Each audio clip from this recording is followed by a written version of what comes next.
नमस्ते, मैं निरंजन टकले। मैं एक प्रोफेशनल जर्नलिस्ट हूँ और मैंने इंजीनियरिंग किया है, लेकिन बाय चॉइस मैं एक जर्नलिस्ट हूँ।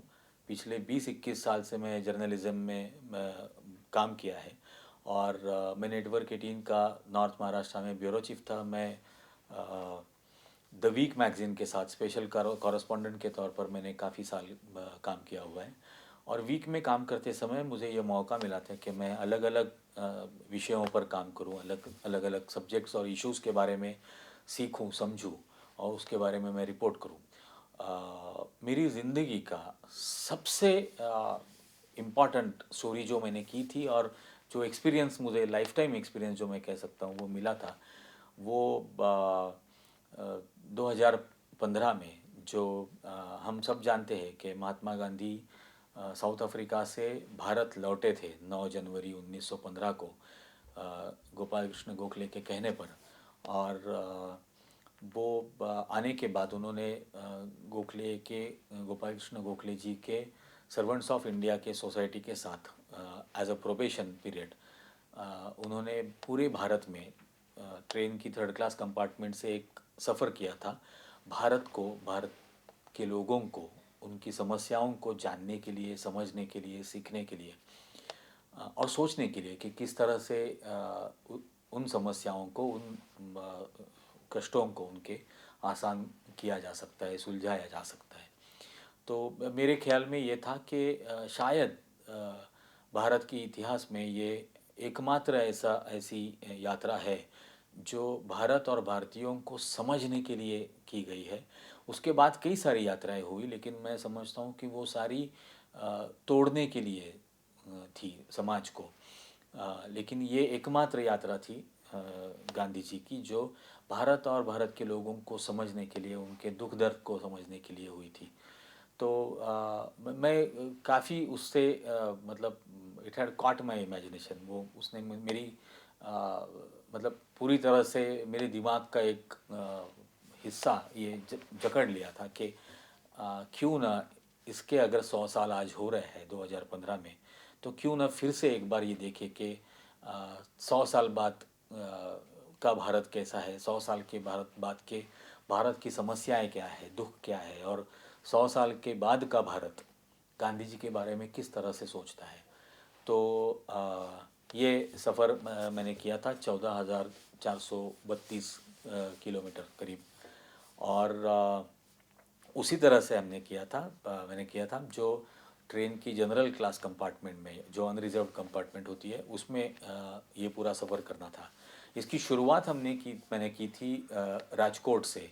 और मुझे आज भी याद है जिस दिन मैं राजकोट के स्टेशन पर इस जबलपुर एक्सप्रेस में बैठा था, जो ट्रेन राजकोट से अहमदाबाद आने वाली थी। और इतनी भीड़, खचाखच भरी हुई भीड़ थी कि अंदर जाके ही मुझे मतलब किसी किसी तरह से अंदर मैं पहुंचा। और मैंने सोचा कि हे भगवान, मैंने ये क्या तय कर लिया, किस तरह से मैं ये सफ़र करने वाला हूँ। लेकिन आज आज ये कह सकता हूँ कि जब ये पूरी यात्रा 14,432 किलोमीटर की पूरी हो रही थी, तो उस आखिरी दौर में मुझे ये लगने लगा था कि काश मैं और थोड़ा सा सफ़र कर पाता और थोड़ा कुछ जान पाता, समझ पाता। क्योंकि जिस तरह से भारत का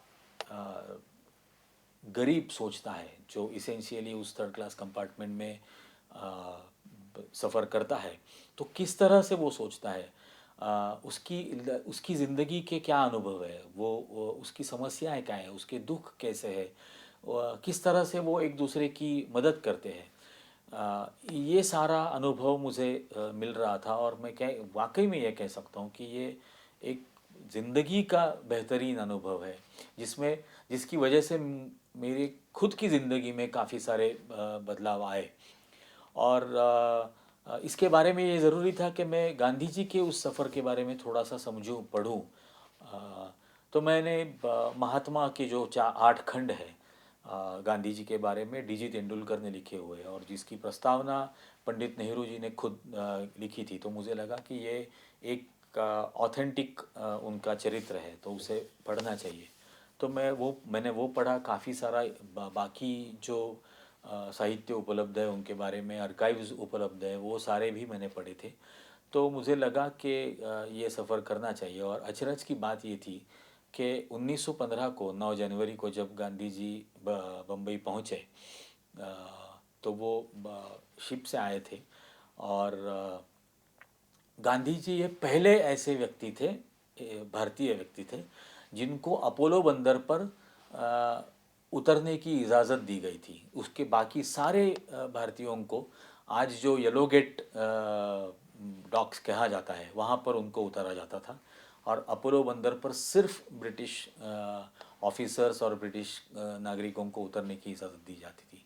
लेकिन जे.बी. पेटिट, फिरोज शाह मेहता, बी.जी. हॉर्निमन, गोपाल कृष्ण गोखले जैसे जो नामी लोग थे उस वक्त के बम्बई के, वो सारे गए थे गवर्नर से मिलने और ये दरख्वास्त करने के लिए कि गांधी जी को अपोलो बंदर पर उतरने की इजाज़त दी जाए, क्योंकि उन्होंने इतना बड़ा काम साउथ अफ्रीका में किया है। क्योंकि उसकी काफ़ी सारी पब्लिसिटी उस वक्त भारत के न्यूज़पेपर्स में हो चुकी थी। तो गांधी जी इस तरह से पहले भारतीय थे जो अपोलो बंदर पर अपनी बोट से उस वक्त उतरे थे। ये सारे लोग बम्बई के बड़े बड़े जो प्रतिष्ठित लोग थे वो वहाँ पर पहुँचे थे उनके स्वागत के लिए, ये सोचकर कि साउथ अफ्रीका से एक बड़ा रौबदार अटर्नी आएगा। और गांधी जी शिप से, बोट से अपनी बाहर निकले तो काठियावाड़ी धोती कुर्ता और उनका जो उनकी पगड़ी थी काठियावाड़ी, उस भेष में उतरे थे। और ये सब के लिए बड़ी अचरज की बात थी। उसके तुरंत बाद एक समारोह रखा गया था उनकी सम्मान में, उनका स्वागत करने के लिए, और जहाँ पर गांधी जी की तारीफ़ करते वक्त ये कहा गया था, और कस्तूरबा जी को लोगों से परिचय करवाते हुए ये कहा गया था कि महान गांधी जी की पत्नी कस्तूरबा। और उसके जवाब में जब गांधी जी बोलने के लिए खड़े हुए तो उन्होंने कहा था कि आपने अभी कहा कि महान गांधी की कस्तूरबा, क्योंकि आप अब तक सिर्फ मेरी कामयाबी आप तक पहुंची है। आप लोगों को मेरी नाकामयाबी के बारे में और मेरी अपनी जो अंदरूनी समस्याएं है या कमियां है उसके बारे में आपको पता नहीं है। और ये सारी कमियां और मेरी सारी नाकामयाबियों में इसने मुझे कस्तूरबा ने मुझे साथ दिया है। और शायद इसीलिए आपको ऐसा कहना होगा कि महान कस्तूरबा का पति मैं गांधी। और आने वाले समय में आपको इस तरह से मेरी काफ़ी सारी कमियां खामियां का पता चलेगा। लेकिन मैं ये आपको आश्वासित करना चाहता हूँ, मैं आपको ये वचन देना चाहता हूँ कि मेरी मातृभूमि की सेवा मैं पूरी ईमानदारी और पूरी सच्चाई के साथ करूँगा। और ये महात्मा गांधी जी का भाषण था, उस वक्त दिया गया। मुझे पढ़ते वक्त रोंगटे खड़े हो रहे थे और मैं ये सोच रहा था कि ये वाक़या ये 1915 का है, जहाँ पब्लिकली खुलेआम एक पति कह रहा है कि उनकी सारी कामयाबियों में कितना बड़ा सपोर्ट और हाथ कस्तूरबा जी का रहा है, और उनकी तारीफ़ वो इस तरह से खुलेआम कर रहे थे। और इसमें जो ऑनेस्टी है ये कहने में, वो भी बहुत भा गई थी। और इसलिए मैंने तय किया था कि अब इस सफ़र में निकलेंगे, और मुझे बेहतरीन मेरी ज़िंदगी के अनुभव उसमें मिले। और किस तरह से 100 साल के बाद लोग भारत के गांधी जी के बारे में सोचते हैं उसका भी मुझे अनुभव मिला। मुझे याद है हम वाराणसी से कलकत्ता जा रहे थे, और सुबह सुबह का समय था, 6:30-7 बजे। और मुगल सराय स्टेशन पर ट्रेन में 10-12 कॉलेज में सीखने वाले लड़के बच्चे आ गए, और उनका कुछ शोरगुल दरवाजे के करीब चल रहा था। तो मैं झुककर मैं उनकी तस्वीरें लेने लगा, क्योंकि मैं नीचे ज़मीन पर बैठा था ट्रेन में। और मुझे तस्वीरें लेते हुए देखकर वो मेरे पास आए, और उन्होंने पूछा कि आप तस्वीरें क्यों ले रहे हो। तो मैंने कहा कि मैं एक पत्रकार हूँ, और इस तरह से गांधी जी की यात्रा का अनुभव लेने के लिए मैं घूम रहा हूँ।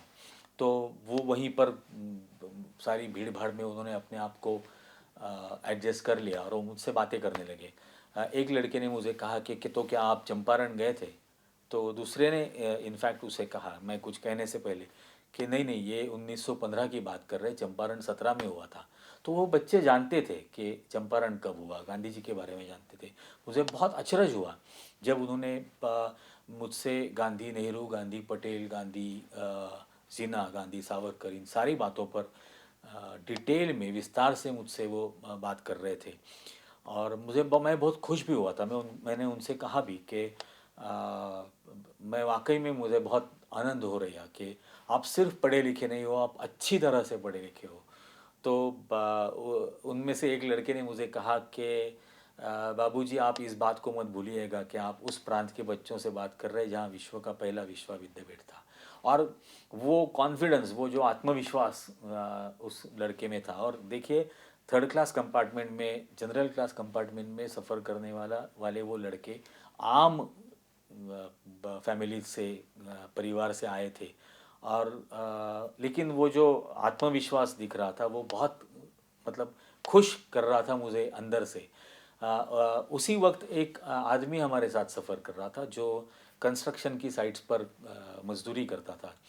और गांधी जी की रिलेवेंस के बारे में बात हो रही थी। तो उसने कहा कि बाबूजी, आप ऐसा मत सोचिएगा, गांधी जी मरे नहीं है, गांधी जी जिंदा है।